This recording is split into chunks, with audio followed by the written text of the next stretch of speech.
So here is a cemetery, and we're going to look at some of the tombstones together. And it's very, very peaceful. I know some people do not like cemeteries for any reason. Some of the tombstones can't really be read, and we'll try to read this one as we can. 1729. The person died at 71 years old, so they were here in the 1600s. Here's someone who died in 1738. And 1738 again. Some other stones that the markings are pretty well gone on. Here's the last one that can be read. 1735. And this is called a death's head on the top of the tombstone. Different styles, different decades of the colonial era. Oh, these are marked on the back. And these are possibly children. These are smaller stones. That was Elizabeth, Samuel, and Jonathan. And there's a large tablet here. And I have a translation of it. Well, not a translation, but the words that are carved into it recorded. And right now it's covered with stuff coming off the trees. And I don't know if it's a memorial tablet or if it is a tombstone. I see the name Brinley Sylvester here. That is the wife of Nathaniel. And see a couple of words here. Succession of proprietors of the Manhasset tribe, the king, the Earl of Stirling. So the Manhasset Indians are the ones that were on Shelter Island in this area. 13 Indian tribes on Long Island, not exactly, but that's what they say.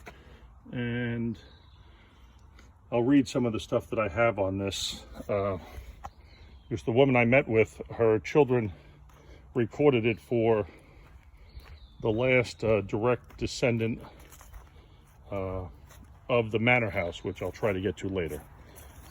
So one person, one European, bought the entire island and used it as part of their family's. So here's an angel instead of a death head. So that's a different decade. So the designs changed. Sometimes it'd be an hourglass, and just I find very interesting the different designs that were put on tombs during the colonial and early Republic era. Okay, I'm going to walk over now to the prayer area. Now, Shelter Island is special because George Fox, the founder of the Quakers, the Society of Friends, the official name, actually came here and visited. And it is believed that his wife counted herself among the followers. And the Quakers had very, very simple prayer places. No decorations, no statues, no stained glass, no crosses. They're Christian. And here's how they do it on Shelter Island. They meet on log benches. Looks like they have a sheltered area here for when it rains. And I'm just going to peek at my notes for a minute. The woman I just spoke to today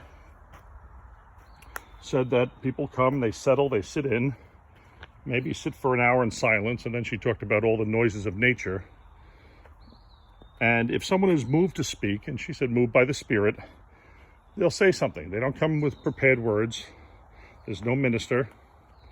And then people reflect on what that person says.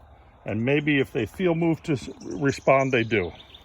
She said she's been coming here for the last 20 years, since 9/11, and she's only spoken 5 times. And I don't know how large the community is here.